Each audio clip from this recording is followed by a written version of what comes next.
Bonjour et bienvenue dans votre revue de presse de ce vendredi 17 janvier 2020. Les comptes rendus que les quotidiens font des travaux de reprise du dialogue national font le menu de la livraison de ce vendredi des journaux dont l'intérêt se renouvelle également à travers des sujets liés à la politique et à la question de l'éco, la monnaie appelée à remplacer le franc CFA. Connivence et dissension affiche par exemple le quotidien Enquête au sujet de ce que ce journal désigne par l'acte 2 du dialogue politique, des travaux de reprise faisant suite au démarrage officiel vicié par des suspicions entre acteurs de ces concertations nationales. Pour l'acte 2 du comité de pilotage du dialogue national, les acteurs politiques présents aux concertations ont dansé la même musique. Pendant ce temps, des voix s'élèvent au sein de la société civile pour dénoncer des connivences, écrit Enquête. Il note toutefois que le Parti démocratique sénégalais, le Parti Rewmi et PASTEF, patriotes du Sénégal pour le travail, l'éthique et la fraternité, trois des principales forces politiques de l'opposition ont préféré bouder les concertations dirigées par Famara Ibrahima Sagna. Le dialogue, c'est tout simplement un partage du gâteau, déclare à ce sujet le leader du PASTEF, le député Ousmane Sonko, dont les propos sont rapportés à la une du Tribune. Une autre lecture vient de l'analyse Momad Diong, citée par Critique, et selon qui ce dialogue est parti pour être un échec.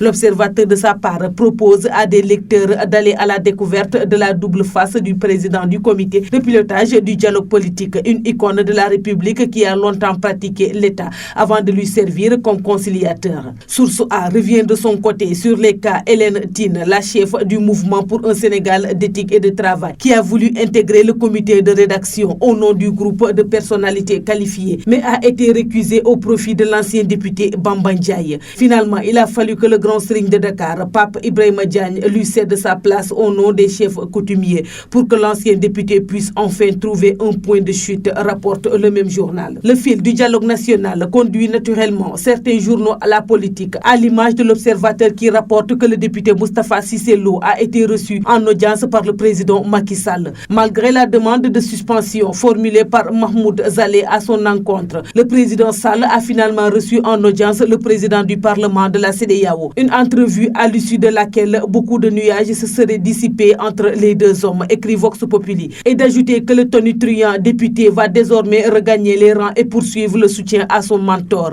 Désormais, le président Sall et moi, nous nous sommes compris, a déclaré le député dans des propos rapportés par l'Observateur, lequel note que c'est désormais la paix des braves entre les deux hommes, loin des attaques à répétition de El Pistolero contre le maquis. Le journal rappelle que cette situation avait poussé le ministre d'État Mahmoud Zaleh, directeur du cabinet politique du président, à proposer au dernier secrétariat national de l'Alliance pour la République la réactivation de la commission de discipline dans l'objectif de suspendre Moustapha Cissé Lo et Moustapha Diakhaté de l'APR pour leurs actes de rébellion et d'indiscipline défiant le patron du parti. Moustapha Cissé Lo, au final, a obtenu ce qu'il recherchait, sa rencontre avec le chef de l'État qui a valu qu'il tire surtout ce qui bouge à l'APR, indique l'Observateur, ajoutant que le député a eu des discussions fructueuses avec Macky Sall, de qui il a reçu des orientations qu'il va suivre à la lettre. Concernant les relations entre le président Sall et son prédécesseur, Maître Abdoulaye Wade, Walf Quotidien estime que l'affaire Karim Wade, du nom du fils du dernier, fait foirer le deal entre les deux hommes. La question de l'amnistie du fils biologique serait-elle à l'origine de la brouille entre Wade et Macky Sall? C'est du moins l'avis des frondeurs libéraux qui ont créé Soukhali Sopi, écrit le journal.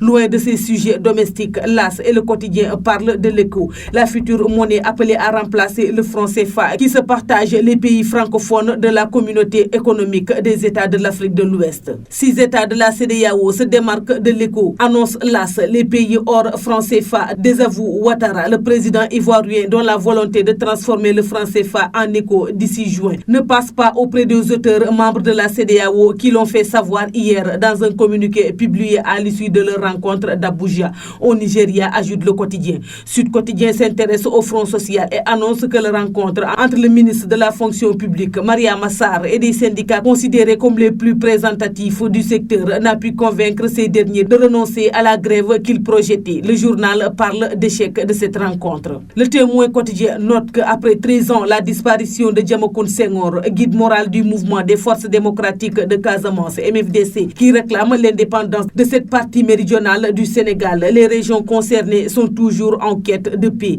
Le Soleil enfin annonce Macky Sall au banquet des puissants du monde en parlant de l'édition 2020 du sommet de Davos Davos, Suisse, auquel le chef de l'État va participer. Macky Sall doit également effectuer du 17 au 22 janvier des visites de travail au Togo et en Grande-Bretagne, selon Le Soleil. C'est tout pour la revue de presse parvenue à la rédaction du groupe Média du Sud. Merci et bonne lecture à tous.